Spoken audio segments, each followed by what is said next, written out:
मनोज जरांगे यांच्या आंदोलनामध्ये मनोज जरांगेंना भेटण्यासाठी आलेले होते आणि आपण पाहतोय की सुप्रियाताई सुळे यांची पाहतोय की मराठा आंदोलकांनी अडवलेले आपल्याला पाहायला मिळते। मराठा आंदोलक जे आहेत ते आक्रमक झालेले आहेत। मनोज जरांगे यांना भेटून सुप्रियाताई जे आहेत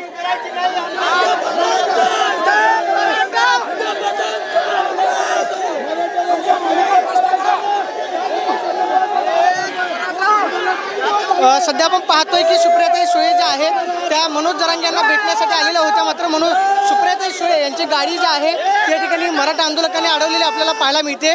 गोंधळ जो आहे तो मराठा आंदोलकांकडून करण्यात आला।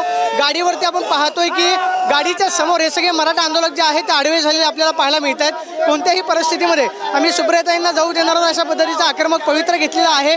मनोज जरांगेने आवाहन केलेलं आहे की आलेल्या नेत्यांना कुणी आडवाडवी करू नका। मात्र त्याचं कोणतंही पालन जे आहे मराठा बांधवांकडून होत नाही। आपण पाहतोय की अशा पद्धतीनं बेशिस्त वर्तन जे आहे त्या ठिकाणी होताना आपल्याला पाहायला मिळतं। मनोज जरांगेंनी ज्या सूचना दिलेल्या आहेत त्या मात्र सूचनांचं पालन या ठिकाणी मराठा आंदोलक करताना पाहायला मिळत नाही। आपण पाहतोय की अशा पद्धतीनं हुज्जत जी आहे ती मराठा आंदोलकांकडून या ठिकाणी घातली जाते आणि सुप्रियाताई सुळे यांची गाडी आपण पाहतोय की या ठिकाणी मराठा आंदोलकांनी अडवून धरलेली आपल्याला पाहायला मिळते। आपण पाहतोय की या गर्दीतून सुप्रियाताई सुळे यांची गाडी जी आहे ती पुढे जाण्याचा प्रयत्न करते। मात्र मराठा आंदोलक जे आहेत ते ऐकायला तयार नाहीत आणि आपण पाहतोय की अशा पद्धतीनं गोंधळ जो आहे तो या ठिकाणी झालेला आहे। गाडीवरती आपण पाहतोय की सुप्रियाताई सुळे यांची गाडी या ठिकाणी थेट अडवण्याचा प्रयत्न जो आहे तो मराठा आंदोलकांकडून करण्यात आला। गाडीमध्ये सुद्धा सुप्रियाताई सुळे आहेत आणि आपण पाहतोय की या ठिकाणी सुप्रियाताई सुळे यांची गाडी जी आहे ती गर्दीतून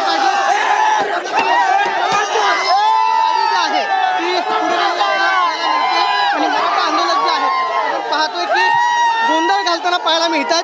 मनोज जरांगेंनी केलेलं आवाहन त्याला मात्र हरताळ जो आहे तो मराठा आंदोलकांकडून फासला जातोय आणि आपण पाहतोय की या ठिकाणी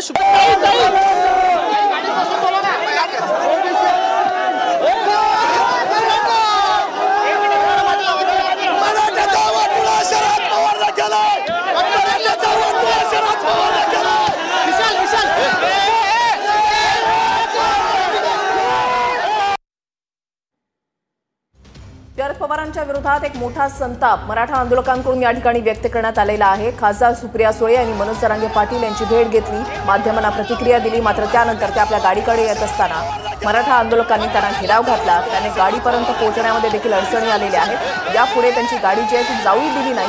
चारी बाजूनी मराठा आंदोलकांनी त्यांच्या गाडीला घेराव घातला। एक मराठा लाख मराठाची घोषणाबाजी सुद्धा करण्यात आली।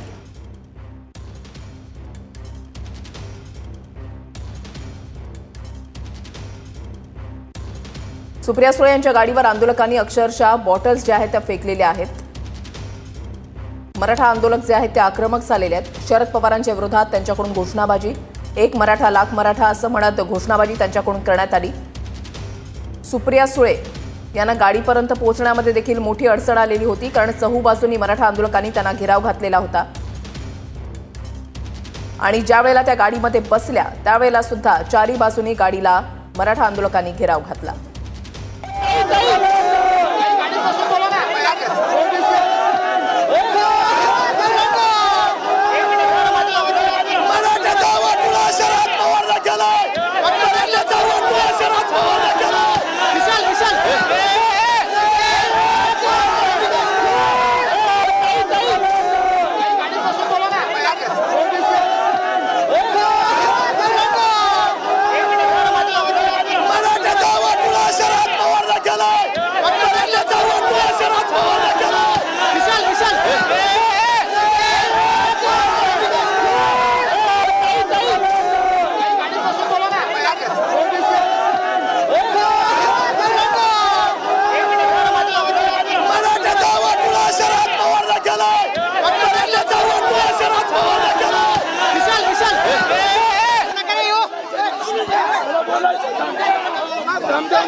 तर TV9 मराठीवर एक्सक्लुझिव्ह दृश्य जी आहे ती आपण या